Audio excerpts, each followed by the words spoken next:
Hi, everyone. Welcome to episode 334 of the All Dolphins podcast on this second count again. 2 days in a row, I got it right.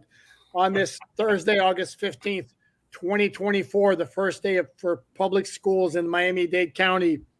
I mentioned that because I have actually children who go to Miami-Dade County public schools.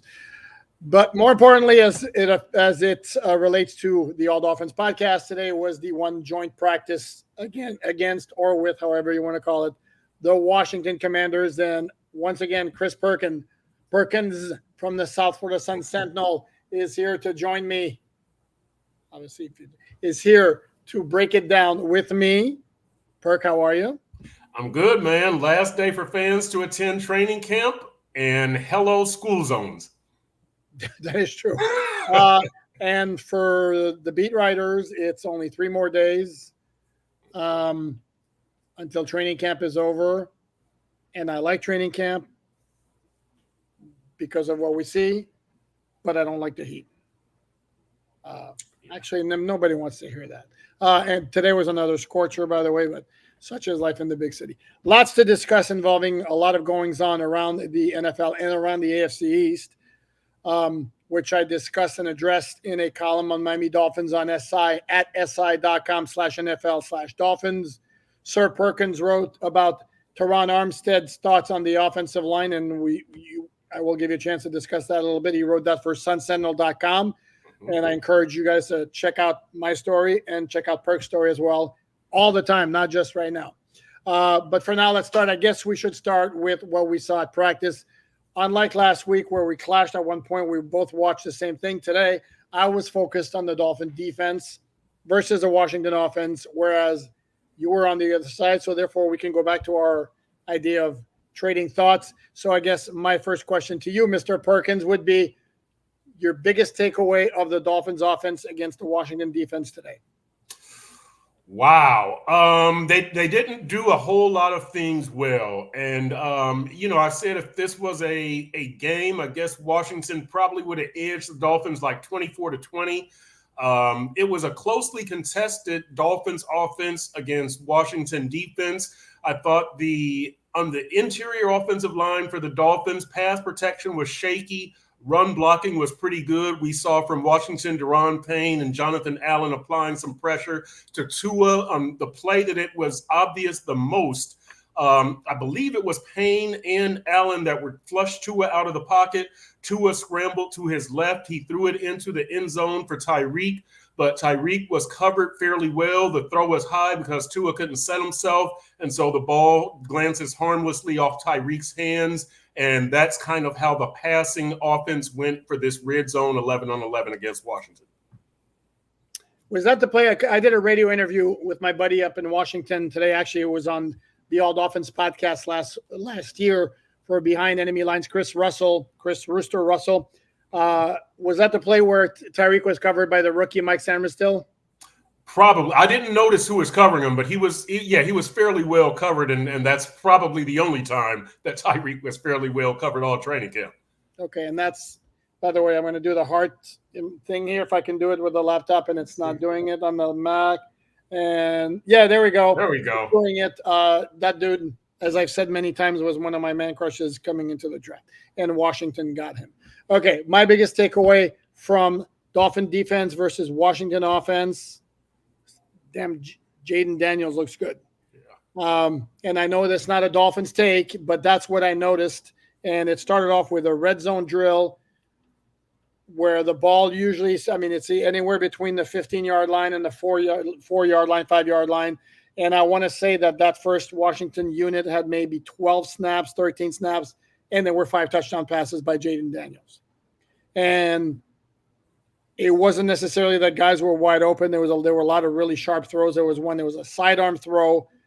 There was one where he got some pressure late, was backpedaling, throwing off his back foot and put it right where it needed to be. There was a play where Terry McLaurin, the very good Washington wide receiver, beat Kendall Fuller in the back of the end zone. Kendall Fuller got his revenge, and we'll address that later on.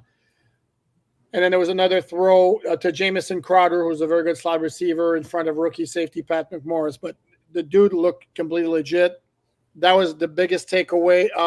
Marcus May had back-to-back really, really good plays for the Dolphin defense.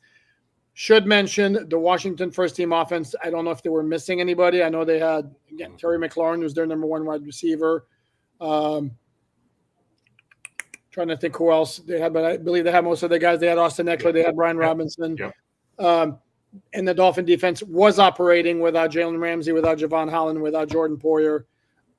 So that has to be factored in. But for the most part, overall, Washington offense had the better of the Miami defense. Your turn. Takeaway number 2. Yeah, the Miami offense was pretty much at full strength. Jalen Waddle was not out there, but Teron Armstead was not out there. Pretty much everybody else was. And so it was a little disheartening to see the red zone offense not clicking the way that it was previously in training camp. I thought the red zone offense had done pretty well. I thought the play calls were about the same as far as running the ball and kind of trying to play some big boy football and going to the tight ends, but it just wasn't as crisp. It wasn't as effective as it has been in previous practices. So I'm still going to keep an eye on that. I thought that Kendall Lamb started at left tackle.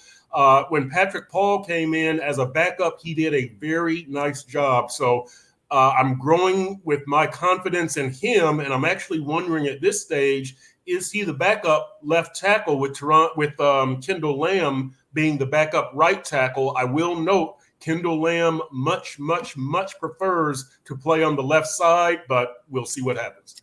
Are we?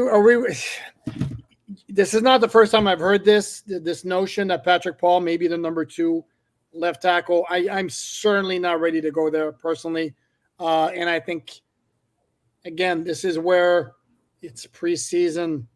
We need, and I get it. It's certainly fair to get excited about what Patrick Paul has shown, but the preseason and the regular season is certainly a different animal. So where I would say maybe, I don't know, I wouldn't say that to you, Perk, but I may say to others, slow your roll a little bit. I don't know. Another quick thing here to mention from the Dolphin defensive standpoint, I said Kendall Fuller later on. Let's establish the whole Kendall Fuller thing. He wore the orange jersey today. The orange jersey is in recognition of the practice player the day before. However, Kendall Fuller didn't practice yesterday. So why in the hell did he get the orange jersey? Well, he revealed after practice that I think he said that Mike McDaniel indicated to the players that he erred in not giving the orange jersey for one of the joint practices against the Falcons to either Calais Campbell or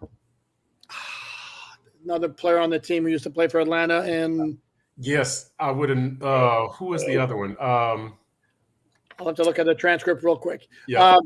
But we digress. But so he didn't want to make the same mistake again. So Kendall Fuller got the orange jersey, is symbolic of being the practice player of the day. He gets to choose the music that's played during practice, and this was against his former team. He did give up the touchdown pass to Terry McLaurin in the red zone drill early on. He did, however, get to play hero at the end of practice, and practice ended with everybody going inside, and then it was a 2-minute drive for the Dolphin offense, which ended in a 54-yard field goal by Jason Sanders after what was an absolutely brilliant throw by Tua to Malik Washington. This may have been before you guys got any. I was one of the first writers. I tend to walk really fast from the bleacher stands to inside, so I don't miss too many plays. And this was an absolutely great throw where Washington barely had any separation, and Tua put it right on the money for completion. And then there was another quick completion outside to Braxton Berrios to put him in field goal range. Then Washington gets its turn. Very first play on their 2-minute drive, Jaden Daniels throws outside to Terry McLaurin, covered by Kendall Fuller.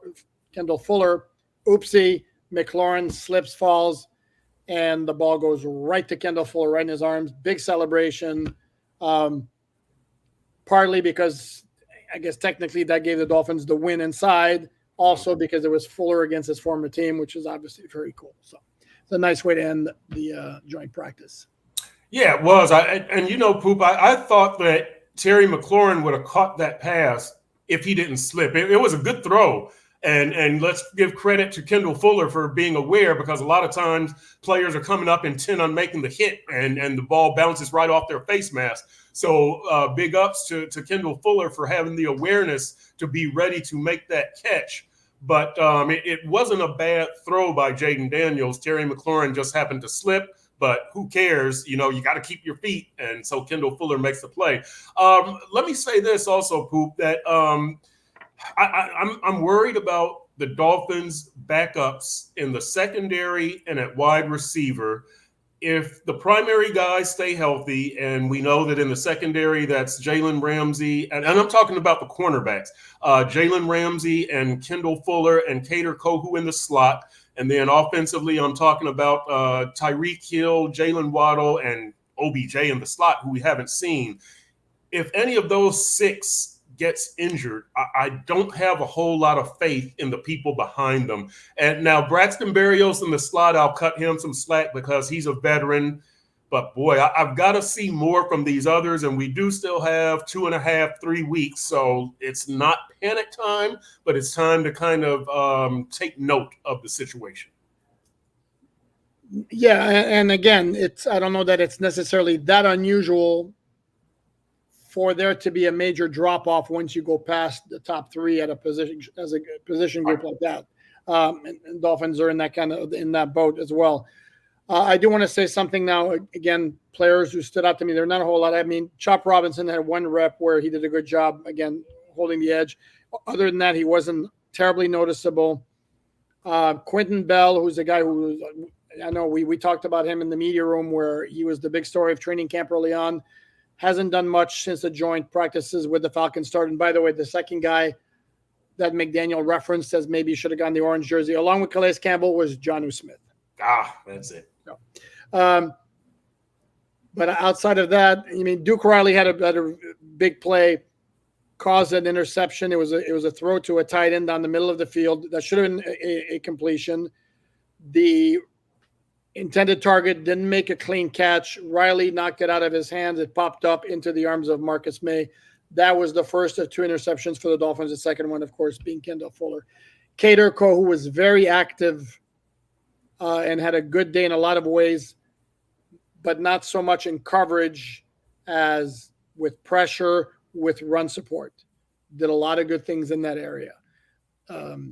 And outside, I will notice there was one very good rep by Cam Smith. The one play that I noticed with him came in that red zone drill where he completely blanketed the intended receiver, who may have been, I want to say it may have been Luke McCaffrey, all over him. There was no place for Jadon Daniels to throw the ball. That was intended. The intended target wound up being an incompletion. So that was good to see, because obviously we want to see good things from Cam Smith.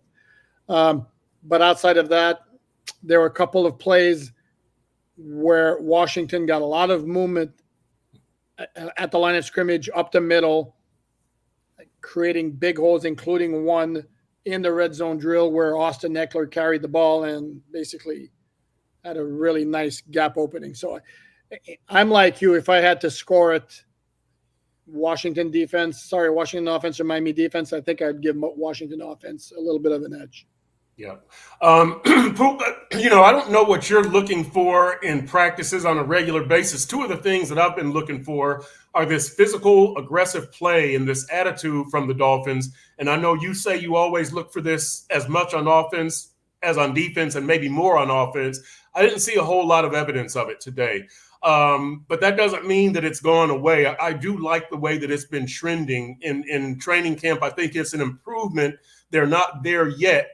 Today was just kind of a normal day as far as their aggression. I didn't see anything special. The other thing I'm looking at is the pass rush on a consistent basis. And, I'm not trying to check off a box every day. Did they win? Did they lose? I'm trying to look at the big picture as it accumulates. And so today, I guess kind of so-so. You watched the defense a little bit more than I did, but I didn't hear a whole lot from. I think Ogba might have had the best day from what I saw and heard, but didn't hear a whole lot from Chop. Didn't hear a whole lot from Quentin Bell or Mo Kamara. I don't know how many snaps Mo Kamara got even, but I'm still taking. Sorry. I don't even recall him seeing him out there, to be honest with you. Yeah. In teams. Yeah, and we know Jalen Phillips didn't do anything in 11 on 11. So those two things, the physicality and the pass rush, I'll look at them again in the game, but nothing stood out to me from those two areas today. No, correct. No, and again, we should point out several players didn't work. We should point out that Jalen Waddle didn't work. Yeah. Jeff Wilson Jr. didn't work. Benito Jones, Neville Gallimore. Didn't see Anthony Walker Jr. again. Jordan Poyer didn't take part in the joint practice. Jalen Ramsey, Ethan Bonner, Javon Holland, Aaron Brewer. Sorry, Aaron Brewer. Tanner Connor, Jordy Fortson. I don't believe did any 11 on 11. He was wearing a red jersey, which is a no contact jersey for offensive players, obviously also for the quarterbacks. And Anthony Schwartz also didn't work. Another injury, man, this is rough. Another player was carted off the field in a joint practice. It was a linebacker, Bo Bauer, for Washington. I don't know the extent of the injury. It was a lower leg type of thing. We should mention this, just passing it along, the relationship between Mike McDaniel and Dan Quinn. It's worth mentioning. Mm-hmm. For those of you not aware, Mike McDaniel was an assistant on the Atlanta Falcons staff in 2015, 2016. Head coach was Dan Quinn. This was at a crossroads time in not only Mike McDaniel's coaching career, Mike McDaniel's life. He has spoke about his battle to get sober, and it was with the Falcons that everything turned around, and basically that's when he stopped drinking. And a big part of it was support from Dan Quinn and the other coaches. And Mike McDaniel spoke very glowingly about it. I put the clip of it on X. It was funny too, and talked about how much respect he has for the man and for him as a man and as a coach.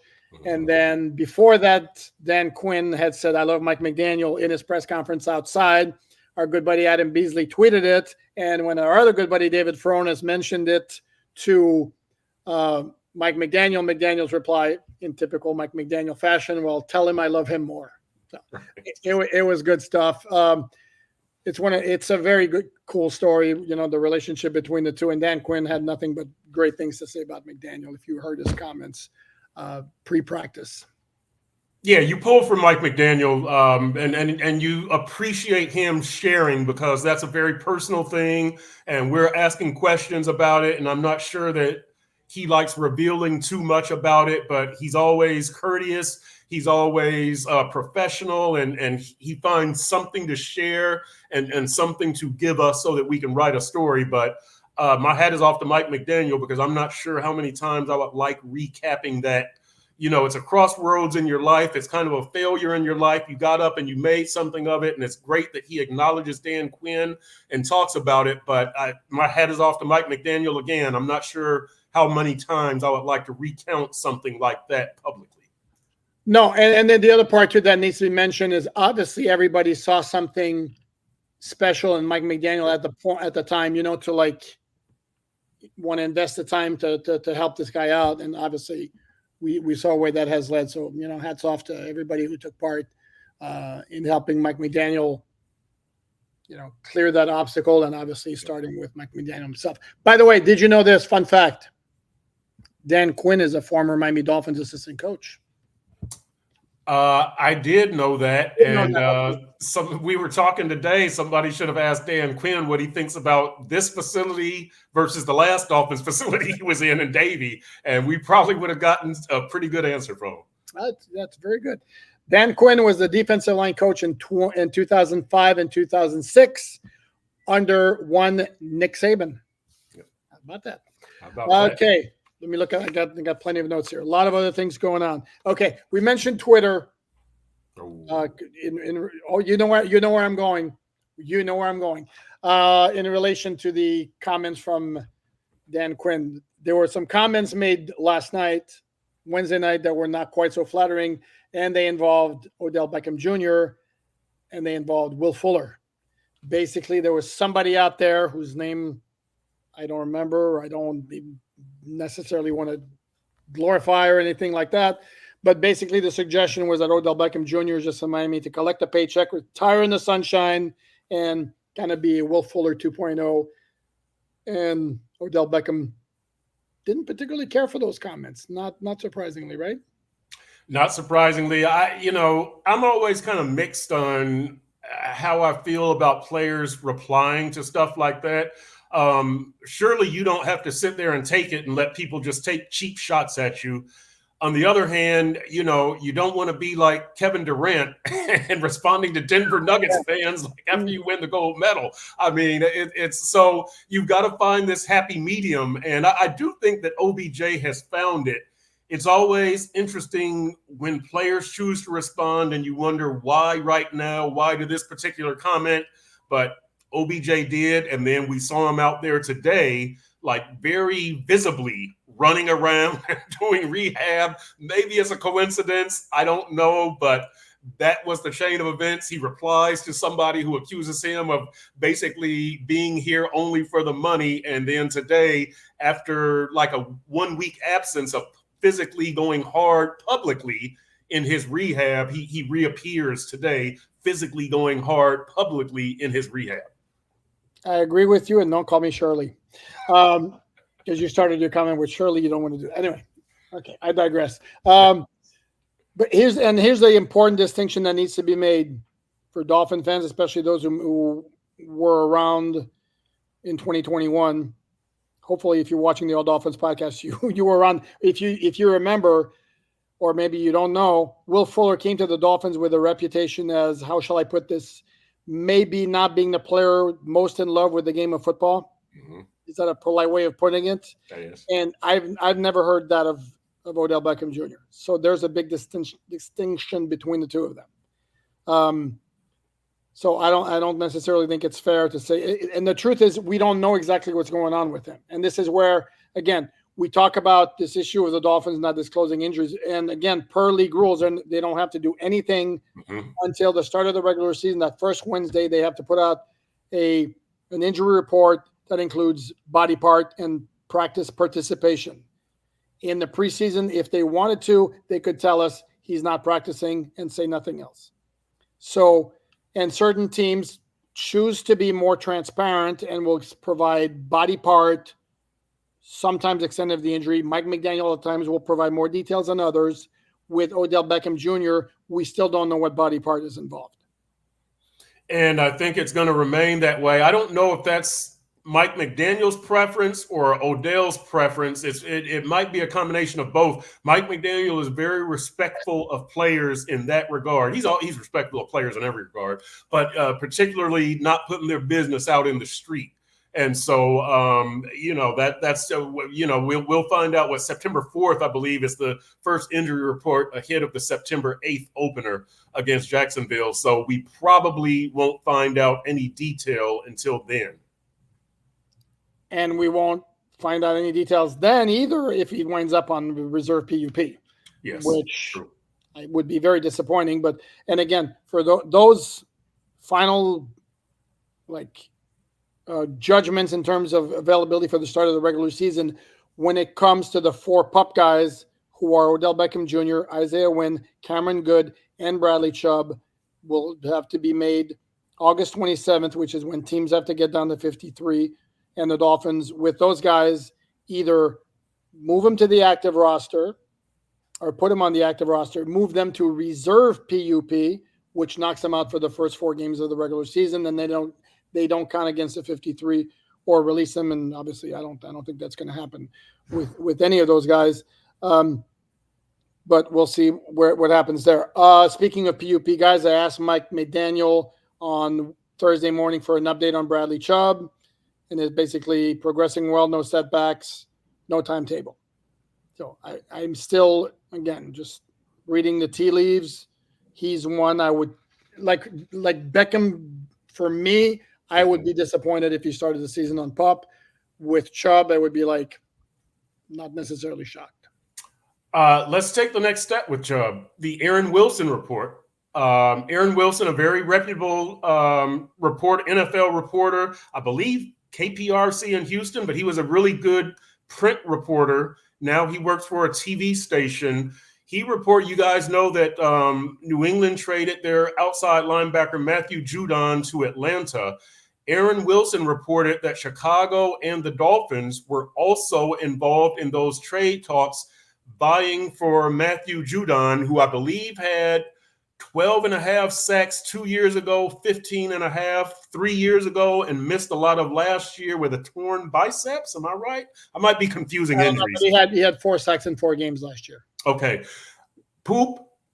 We know the situation with Jalen Phillips. We know the situation with Mo Camara. We know the situation with Bradley Chubb. Why would the Dolphins even be involved in Matthew Judon trade talks, considering their financial situation and considering we think these guys pass rushers are coming along fine? Correct. And this was part of the reasoning behind my question about Bradley Chubb. Right. I could have asked it more strongly and gone with, in light of the report, or does the report suggest that there's some concern about Bradley Chubb being available early on in the regular season? I don't know that I would have gotten any farther asking it that way. But yeah, it brings up the question of and here's a deal. Matthew Judon also wants a new contract, which is part of the reason New England traded him. The reports are he's not getting a new contract at this time and going to play it out. Bradley Chubb, not just this year with the uncertainty regarding his health, but his guaranteed money ends after 2024. Mm-hmm. And if the Dolphins wanted to go that route, they could save $20 million in cap space with a post-June 1 release next year. Again, this is just reading the tea leaves, connecting the dots, because why would the Dolphins need Matthew Judon, if they're confident Jalen Phillips will be Jalen Phillips again? Bradley Chubb is going to be his old self before too long. You just spent a first-round pick on Chop Robinson. Emmanuel Ogbah looks like right now like the 2020 version, not the 2023 version. And then Mo Camara is a good-looking rookie on top of everything else. Seems like a bit of overkill unless there's a concern somewhere. Yeah, I found that report very interesting. And again, Aaron Wilson, very reputable reporter who's usually getting stuff right. So that's the Dolphins' interest in Matthew Judon caught me off guard totally. Yeah, and you mentioned the Judon trade, and this was part of an eventful day around the AFC East. Yeah. The Buffalo Bills took a big hit. Again, Matt Milano with a torn biceps, going to miss most of the season, maybe the entire 2024 season. And that dude is maybe their most important defensive player. Yeah. And they played most of last season without him, managed to survive and still win the AFC East. But this is a massive blow. And I wrote something on Miami Dolphins on SI about the Dolphins haven't had everything gone perfect in training camp because, again, a lot of players have been on load management. There was a very brief Tua turmoil with his contract. But if you look around the AFC East, Patriots lost Matthew Judon. The Bills just lost Matt Milano. And then the New York Jets are dealing with the Hassan Reddick nightmare. Yep. So comparatively speaking, Dolphins are doing pretty well. They're doing very well. They've had the most peaceful, docile training camp, relatively speaking, in the AFC East. Brilliant moves getting Tua, Waddle, and Tyreek done. Nobody, I shouldn't say this, but Javon Holland is not going to. You're going to say it anyway. Go ahead. Javon, I'm going to try to lower the effect now. Okay. Javon Holland is not going to be a major conversation point during training camp and this season as far as his contract. Sorry. Wow. I know. If he sees this, I'm sorry, Javon. I really, I'll make it up to you. No, and then it goes beyond the AFC East. For example, the Vikings lost their first round pick for the year, J.J. McCarthy. The Chargers, before the season even starts, have their quarterback with a plantar fasciitis issue. And this is what you don't want in training camp. You can live with the normal injuries that occur, Mm-hmm. The guys who are coming back from injuries, that's part of the process. What you don't want are those, season impacting blows even before you get to the regular season. And Dolphins, again, have been lucky in avoiding those. No offense to Keon Smith, Right, Grayson Murphy. I'm going to forget the Taj Washington or Cam Brown. Thank you, Cam Brown, who wound up on IR because none of them are what anybody would call difference-making players. So that's the thing here. Aren't the Dolphins owed a favor from the Jalen Ramsey day 2 knee injury last year? Right, they're owed a training camp favor, and maybe they're cashing. Hopefully, they can cash it in this year with no other major training camp injuries. There you go. Some former Dolphin news: Thierry Tart, who might have been sour after. I'm going to forget the sweet tarts. I'm not even trying the sweet tart pun here. It's too bad. Thierry Tart, it's interesting. After he got released, I got messages from fellow publishers around the On SI network who cover other teams. Well, so what's the deal with Tart? Is Tart could be a good acquisition? So obviously he's a guy he carries a name, and he wasn't out of work for very long because he's already signed with the Los Angeles Chargers. Mm-hmm. Had a tryout with them yesterday, and they signed him. So obviously they like what they saw in the workout, and he's going to play for a coach who has a reputation for not necessarily being one who's going to tolerate lack of effort, if indeed that was part of the issue with him with the Dolphins, that of course being Jim Harbaugh. So good for Thierry Tart. We'll see what happens to him. Another make the connection. Another player who has some similar traits to Thierry Tart is Jordan Phillips, former Dolphins second-round pick, who is on the move again, traded from the New York Giants to the Dallas Cowboys. It was Phillips and a 7 for a 6 coming back. This is going to be team number 5 for Phillips. Dolphins, Arizona, Buffalo. Actually, Dolphins, Buffalo, Arizona, Buffalo again, Giants, and then Dallas. And then 2 wide receivers. We told you earlier this week about Jakeem Grant. We were like really behind him to make a comeback with the Atlanta Falcons. And this is borderline depressing. He's already been put on IR. And put on IR with a hamstring injury, which is a little strange. But anyway, signed with them on Saturday, already on IR. They could wind up releasing him from IR with an injury settlement. He could sign with another team, but obviously his time with Atlanta is done. Remember, it's a guy who didn't play each of the last 2 years because of injuries in the preseason with the Cleveland Browns. Speaking of IR and injury settlements, that's what happened with Chase Claypool, who was put on IR by the Buffalo Bills earlier this week. Now that he's got the injury settlement, he can sign with any other team if he can find a suitor. And folks in Buffalo, who I reached out to when asked about his training camp performance, the word I got was meh. So, Yep. So I don't know what's going to happen with him. And you know what? That takes care of my notes. Anything else we need to discuss, Mr. Perkins, before we wrap this up? Very briefly, I don't want to put you on the spot here, so I'll go first. What are you looking for in the Washington game on Saturday? And I know you probably got a podcast tomorrow, so am I scooping? Am I going too far? Okay. Obviously, let's get past the starters. I know how much Tua plays and Teron and Jalen Phillips. I want to see who takes advantage of their opportunities. There's a lot of second teamers. We mentioned all the players missing out of the secondary today. We mentioned that Jeff Wilson Jr. was not practicing today. There's an opportunity that running back picture is very crowded. I'll say this about the cornerbacks, if I can go back for a second.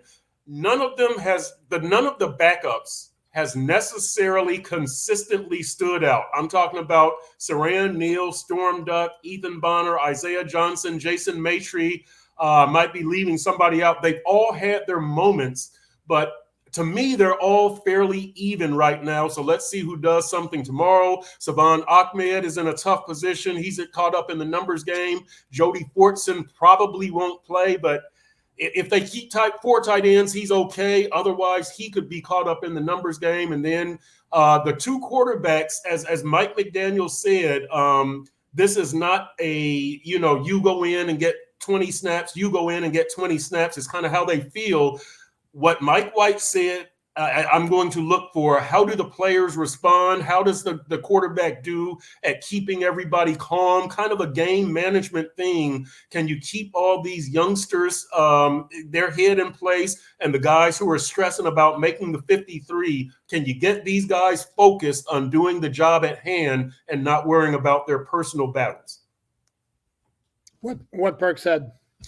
No, yeah, they'll probably have a podcast tomorrow, so I'll see my thoughts on this. However, I teased to your column on sunsentinel.com, so I would be remiss to not give you the opportunity to briefly discuss it because we want people to go ahead and check it out on sunsentinel.com. So give this very is quickly a little teaser.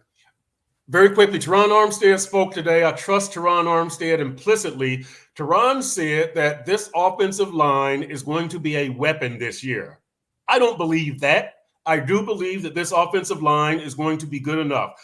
Remember, this is an offensive line, however you want to phrase it. They returned 2 starters, Teron Armstead and Austin Jackson, and then 2 part-time starters in Liam Eichenberg and Robert Jones. I mean, Isaiah Wynn and Rob Hunt were really the starters. I know that both of those guys, Robert Jones and Liam Eichenberg made more starts than Isaiah Wynn, but whatever.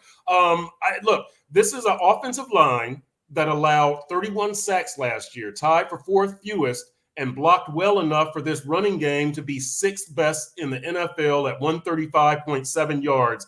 I think they'll be good enough. I don't think they'll be good, but I think they'll be good enough. I'm going to be looking for this offensive line to be good enough tomorrow night and throughout the season. Saturday night. You keep saying tomorrow night. Saturday night. Don't listen to Perkins. You're going to go to Hard Rock Stadium and see there's nothing going on Friday night. Saturday night. Yeah, when he said that the offensive line is a weapon too, I was like, oh, really? Okay. Yeah, and here's the thing though, and I push back all the time when we use stats without context, and to me, those are stats without context. The offensive numbers. Yeah, the offensive line played a part, but let's not pretend, to quote Omar Kelly, let's not pretend like the scheme and the play calling does not help the offense. Like, for example, the 4th fewest sacks, well, how many teams threw as many quick passes as the Dolphins did? I don't think many. Yeah, exactly. And then for the run blocking, as I've said many times before, a lot of it isn't smash mouth power and power. It's misdirection where you might not even have to block a guy. Just pretend you're going in the wrong way and have him follow you, and all of a sudden, the run's going the other way. So to me, the offensive line just needs to not be a detriment throughout the season. And then when it's big boy time, as Alec Ingold told me, or told everybody, but off my question, on Wednesday, when it's time to draw a line in the sand, be able to do it. That's all. So even if nobody gets any accolades, that's all that's required from this offensive line with the talent you have at the skill position. Right.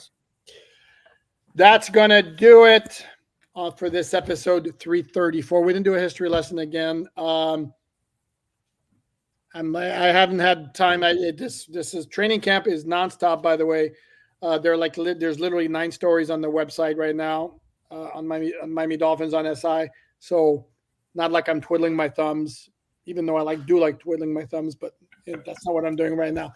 Like this, exactly. I will come up with something else to do for a history lesson at some point. In the meantime, I hope this has sufficed. I want to thank again my good friend, regular guest co-host Chris Perkins from the South Florida Sun Sentinel. Check out his fine work. And then, do you have a Dolphins deep dive tomorrow? Do you not, Sir Perkins? We do, and I believe it'll be me, David Furones, and Dave Hyde. I believe it's going to be a 3-headed monster tomorrow at noon on sunsentinel.com. Thank you, Poop. Okay, no problem. And we will be back here tomorrow. And in the meantime, please like, subscribe, share, all the good stuff. And I hope you have a great rest of the evening, great day Friday, great weekend, great rest of your life. Thanks, everyone.